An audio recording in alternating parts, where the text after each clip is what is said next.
So I'm joined by Jamie Hewitt for the first episode of the inSpire podcast today. Jamie, how are you? I'm very well, thank you, Luke. Are you? Yeah, very good, thanks. Thanks for joining me today. So I just thought we'd have sort of a general chat about Chesterfield this season and then look back at your career as well. So starting off, what are your thoughts on Chesterfield season, sort of overall this year?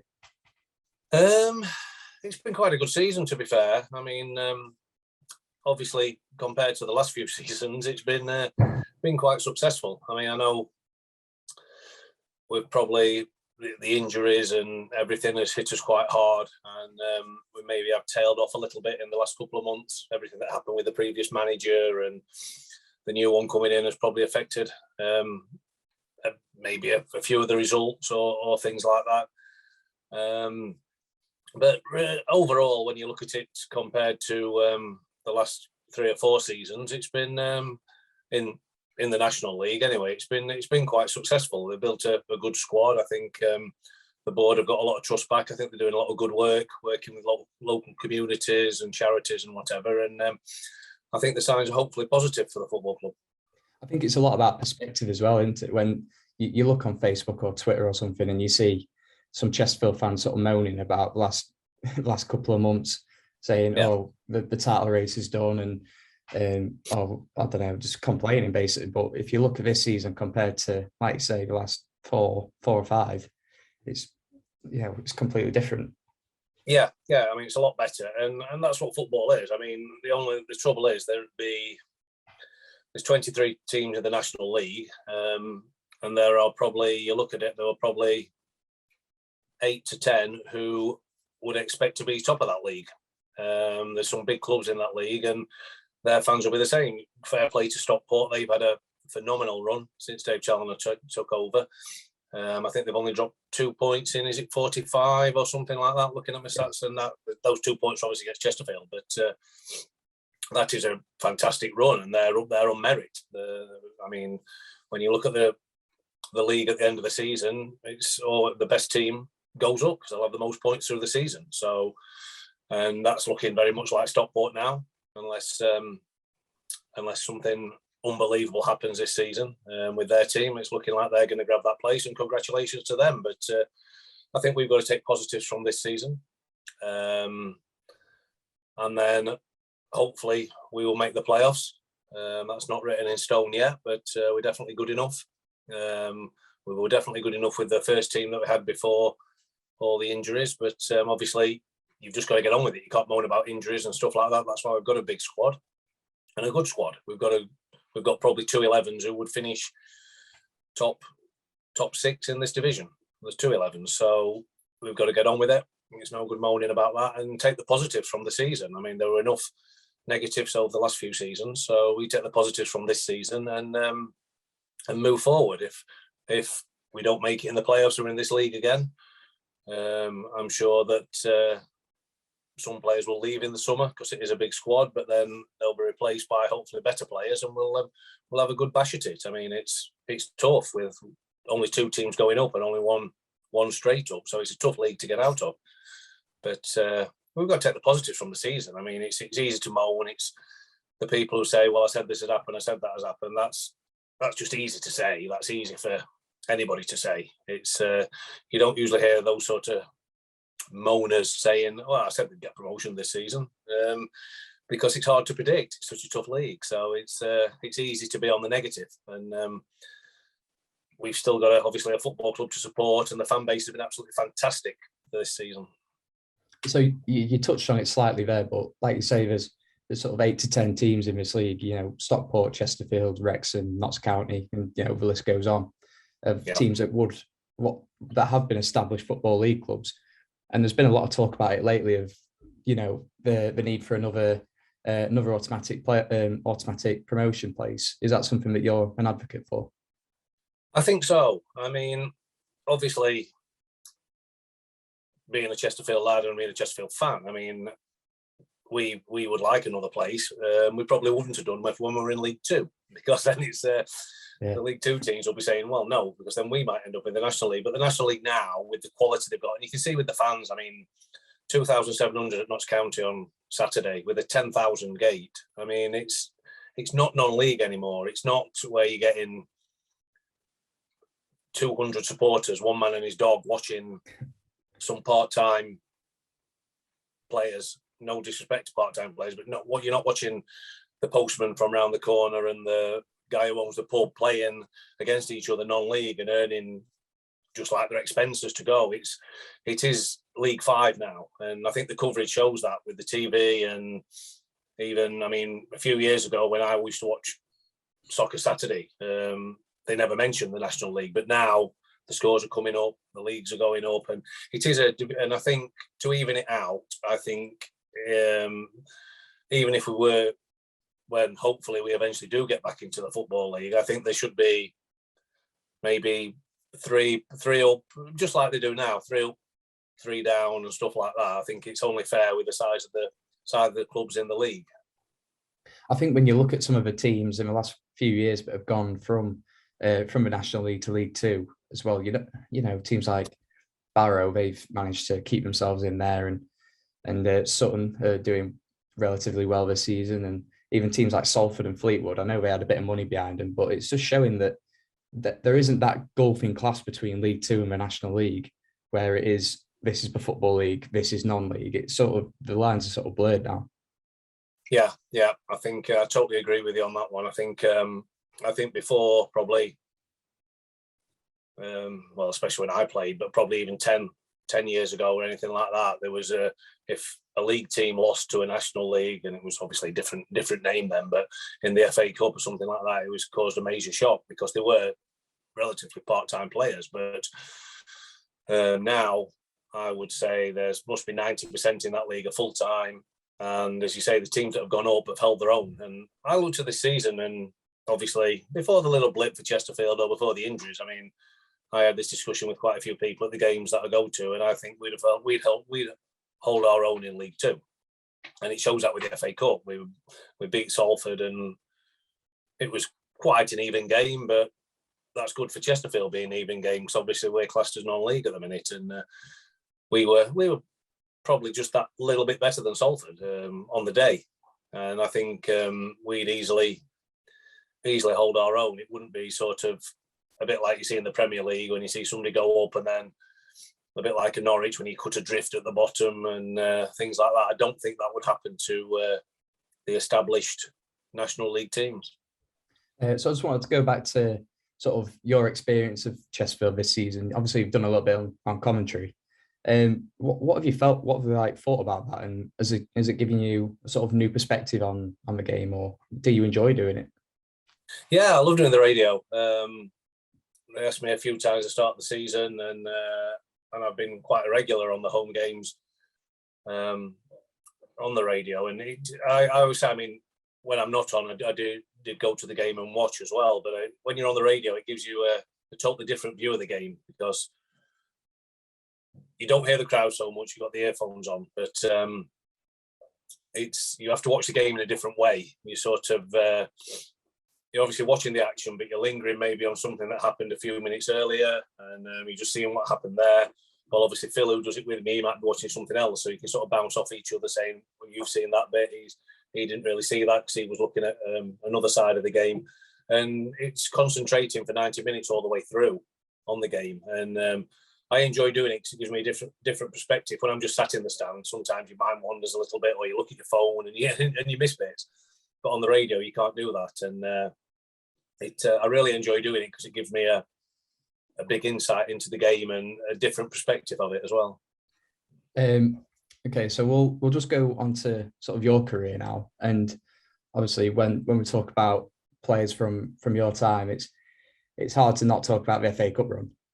And so I just wanted to ask you, can you describe how you felt when you scored in the last minute of extra time in the semi-final of the FA Cup? It was strange. It was sort of the more I watch it now when it comes on, because obviously it'll be coming up soon, the semi-final. They've had the draw for it, and it's always April time, and Chesterfield always get a bit of a showing on the TV, and it always comes on. But it was strange at the time because the emotion was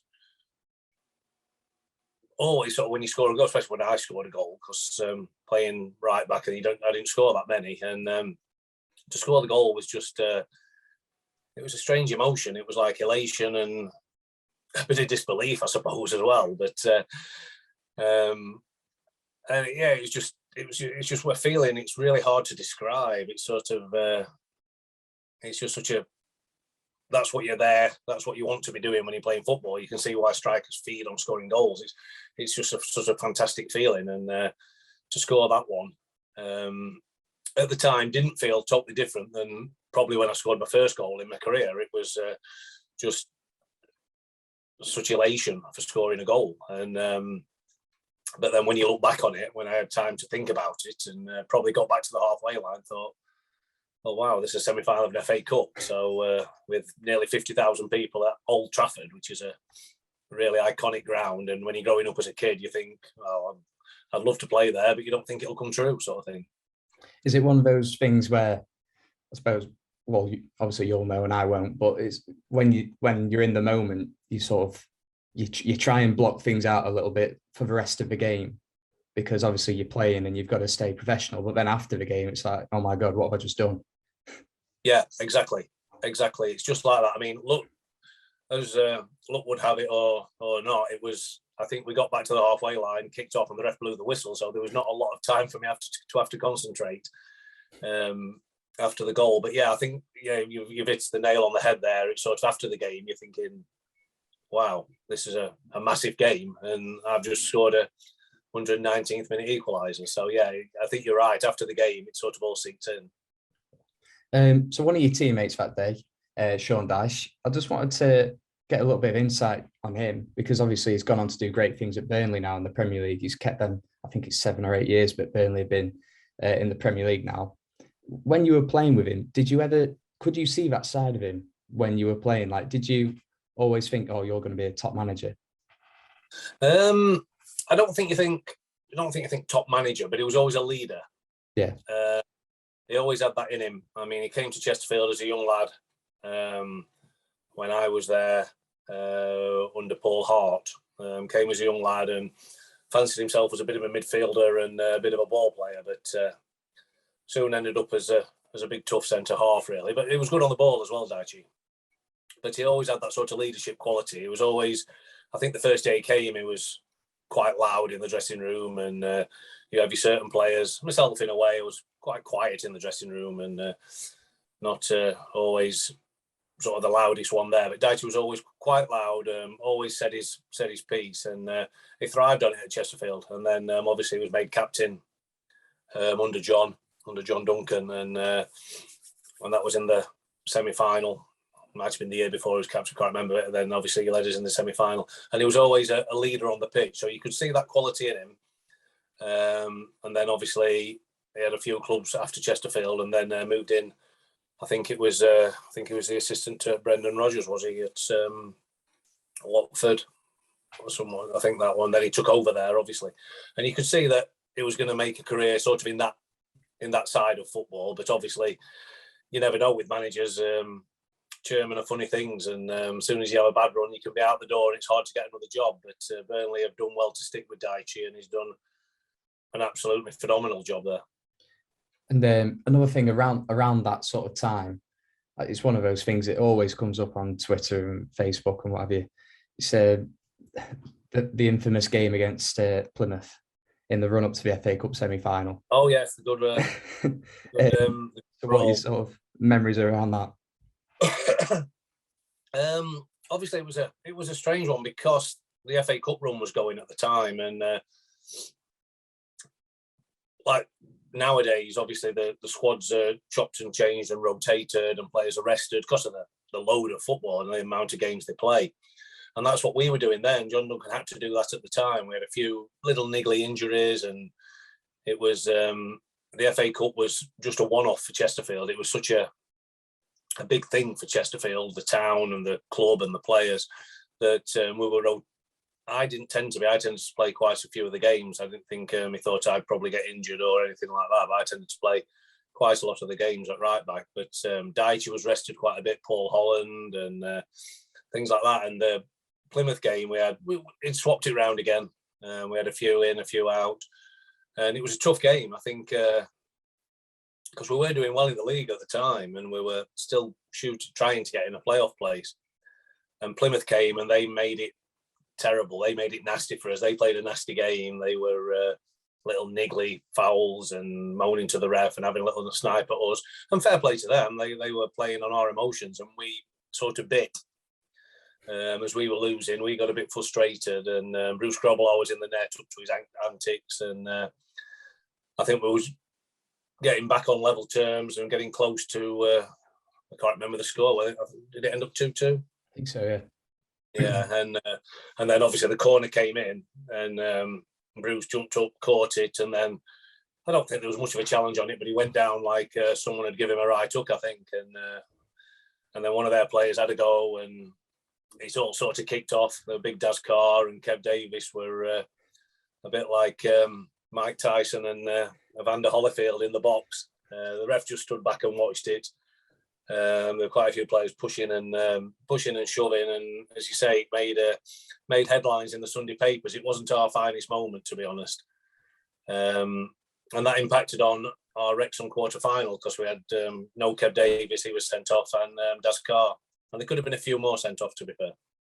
What was it like in the changing room after the game? Was there a bit of a hairdryer treatment from John Duncan? Or John was quite calm, actually. He was quite a calm manager.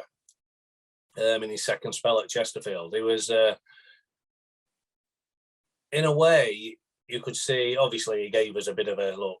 We can't react like that, or we can't react like this. But he didn't. He never sort of let it come out too much in the press or anything like that. John had built a team that was very together. We played together on the pitch, and we socialised together off the pitch. A lot of the players as well, and it was a close knit. They'd done very well to build a close-knit bunch of footballers. And in a way, I think John was quite pleased that we all stood up for each other on the pitch. And without saying that, obviously, he wasn't going to praise us or anything like that for what went off. But in a way, it was like, well, they all stood up for each other and they're a team together. And so I think it was like that. Obviously, I think he didn't sort of give us a real hairdryer treatment after the game. It was sort of, he'd leave it a few days, and then he had individuals in the office. I know he had me in the office saying, if you're looking at the video, you could get sent off tomorrow, actually. He says, because I think I actually kicked somebody up the bum and then walked off the other way. But it was, he sort of had the individuals in the office at separate times through and what would have really gutted him was that obviously players weren't available for the quarter-final against Wrexham. Kevin Davis was one of the first in his office after. I've seen players lose their head on a football pitch, but I think that's one of the most extreme examples. Yeah, Kevin had been in, and he was a young lad at the time, Kev, and he was throwing punches for fun. To be honest, on that day, he saw red, and he was really going for it. But yeah, he'll have been in, and the thing is that I don't know what disciplinary action was taken with the football club. I'd imagine it was fines, but I think the main thing about it would have been that they missed the quarter-final of the FA Cup. That was probably their main punishment. And obviously we were on a decent bonus for the quarter-final because the chairman never thought we'd get there, so he probably put good money into the contracts for getting to the quarter-final. So that was probably their disciplinary for that infamous game. Well, plus, it could have been a once in a lifetime opportunity to play in the quarter-final of the FA Cup, but thankfully we got to the semi-final and they didn't miss out too much, I suppose. No, they played their part in the semi-final, obviously, and it would have been a shame, but we managed to get through that one without them. We scraped through the quarter-final against Wrexham. And it was all okay. They all played the part in the semi, but it was a team game. We were all. It wasn't just those two who got sent off who were to blame. It was the team. We were all a bit frustrated in the game, and we played into Plymouth's hands really with their antics, and it was a bad day for us as a team. Really, it was a total team effort, not just the two guys who got sent off. Really. So I just wanted to sort of go back to your career specifically. Obviously, you spent a year away from Chesterfield at Doncaster Rovers. I just want to know like how that came about and why it was only a year, or what happened there. Obviously, I started my career 84-85 season as an apprentice under Kev Randall and John, and then luckily got into the first team, played a few games, and John moved on. He went to Ipswich. Kev took over, and we had probably one of the youngest teams Chesterfield has ever had. Kev didn't have any money, so he was bringing young lads in, and unfortunately, he got the sack after a couple of years. And Paul Hart came in. He took over. I was still playing there under Paul, and had a great time there. We got to Wembley in the playoffs and just missed out to Dion Dublin's header, but and then Paul got the sack because we didn't have a great start the next season. Chris McMenemy took over. I played 40 games that season, I think it was, and he just called me in at the end of the season. The contract was up, and he said, I'm just trying to trim the squad a bit. We can't offer you a new contract. So it wasn't my decision. Obviously, if they'd offered me a contract, I'd have stayed at Chesterfield and probably it'd been my only club I played for, which would have suited me. But he didn't offer me a contract, so I had to find employment elsewhere. Had a couple of clubs ring me up, and a couple of non-league clubs, and then Stockport and Doncaster. Spoke to them both, and in the end, Doncaster offered me a longer deal. It wasn't far up the road, probably 40-minute drive, so I opted to go for a season to Doncaster and played there for half a season, got injured, but then got a contract for a second season, and then you could see it wasn't working out. The club was being taken over by a new chairman who wanted his own players in and his own management team in, so you could feel you're on the way out. And in that time, John and Kevin had come back to Chesterfield, so they'd approached me I came to see Kevin actually on an afternoon and said I wasn't happy at Doncaster, so he said he'd try and get me back to Chesterfield, and that's how it materialised. It worked out well in the end anyway. It worked out well because we had a really good time when I came back. I came back in 93, and then 94, 95 we got promotion at Wembley, and then obviously semi-final, so it was a good time to come back. So I just want to touch briefly on sort of the current squad at Chesterfield again. Obviously, you played at right back, and the current right backs in the squad: Jeff King, George Carline. Obviously, Carline's been out for most of the season. But what sort of similarities and differences can you see between? There's a lot made of the modern fullback. You look at players like Trent Alexander-Arnold in the Premier League, sort of redefining what it is to be a right back. And so, what similarities and differences can you see between yourself and the current fullbacks of the club? I think it is. I think it is a different role now. As you say, I'll start with Jeff King because he's probably been there most of the season. I think he's an exciting player. Has created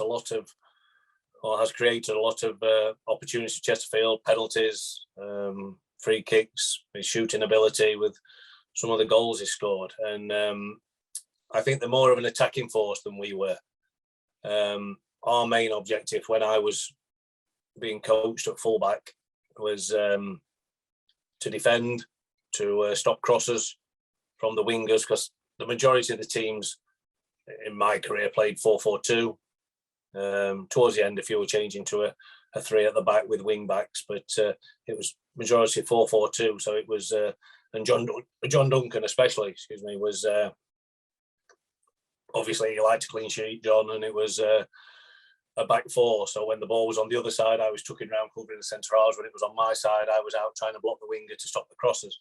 And our role in an attacking role was sort of, I played quite a bit behind Kev Davis, who played wide. So it was not just let Kev do his bit and just support him. If Kev got crowded out, he'd bring the ball back to me.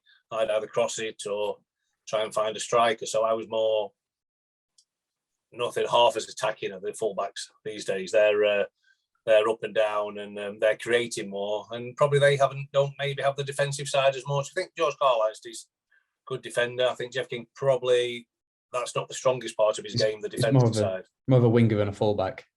I think so. I think that's the same with Miller as well. Yeah. I think he's more of a attacking fullback than a defensive fullback. I think Whittle's a bit different. Whittle's probably a lot better defender. but does get forward, obviously, and has done really well this season. But I think, and you see George Carline, and it suits them playing in a 3 at the back, because George Carline often gets in at the back stick for the headers, and he's got a little bit more height than Jeff King as well. So I think the similarities probably are quite a bit different, and the style of play is different than what we did. I think, as you say, we were taught more to defend, stop their winger, stop the crosses coming into the danger area, where now it's sort of more the emphasis is on the attacking side and the creative side for your fullbacks, like you said, Trent Alexander-Arnold.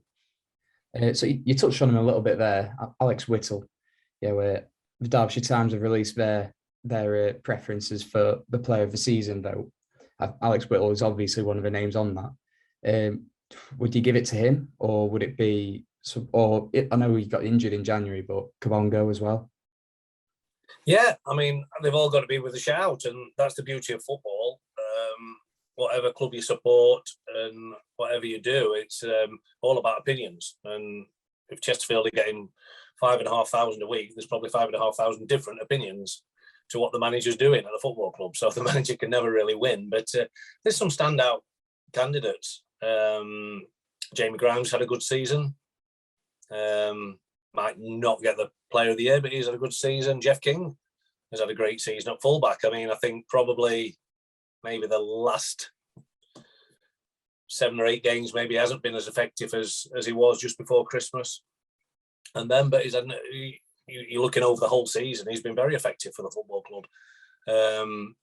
Alex Whittle, probably didn't start off as number 1 choice, was on the bench, but when he's come in, as I say, his defensive side is good, and he's creating quite a bit, and obviously scored Saturday. But he's got to be up there.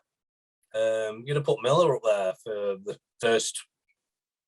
probably the first half of the season. Very creative, getting down there. Seems to just lack a bit of confidence at the minute, but the crosses they were putting in and the chances they was creating for Kabongo were. That's why he was scoring so many goals, because they were creating all the chances. And you've got to put Kabongo in there. I mean, there's a good chance he'll still be the leading scorer in the National League. And you would say he missed the last 4 months of the season. You think he'll miss 3-4 months of the season? That's a phenomenal effort. And obviously we are missing him at the minute, because those half chances he was putting away. And no disrespect to the other strikers, they're just not as clinical or as... It's a natural thing. You sort of old striker, your Gary Lineker, your Ian Rush, who used to get 20-odd goals, 20-plus goals a season because they were just in the right place at the right time. And that's where Kabongo seems to be. Some games you don't really see much of him, but then the Grimsby game's a great example. Suddenly he comes up with a winning goal, and that's what we're missing. So he's got to be up there as well. I mean, Scott Loach has a decent season, had a bit of a wobble in the middle. But there's a few players. I mean, that's why we're 3rd in the league. So there's got to be some players who have played well, and there's probably a few I've missed out. But I think you've named 5 out of the 6 on the shortlist there. The other one was Liam Mandeville. Yeah, Mandeville. Yeah, I say he could be up there as well. I mean, he's been ever present most of the season, and maybe the last season when he was here, or the last couple, we've been thinking, you always want a little bit more from him, but I think he's produced this season. I think he's stepped up, obviously, with the injury to the young lad who we got from Villa, Clark, and he's stepped up, and he's dangerous when he gets on the ball in the right positions and scores some important goals and some good goals. So, those 6 are all in with a shout. I would probably if I was a gambling man, I'd put my money on probably Alex Whittle or Jeff King or Kabongo, maybe, obviously, for all the goals. But they've got to be maybe the 3 favourites, I would think. Okay, just about done. I've just got one more question today. It's a yes or no question. Are Chesterfield going up this season? That's a tough one. All I can say is yes or no. Yeah. They're in with a chance. They're in with a shout. They've still got a chance. The playoffs is a lottery. I'll stick my neck out and say yes. I mean, it's easy. The majority of the glass half full people will say no, and then if we don't at the end of the season, they'll say, I don't know what I'm on about or whatever. But I want to be positive. I always want to be positive when I'm watching Chesterfield or doing the radio. So I'll say yes.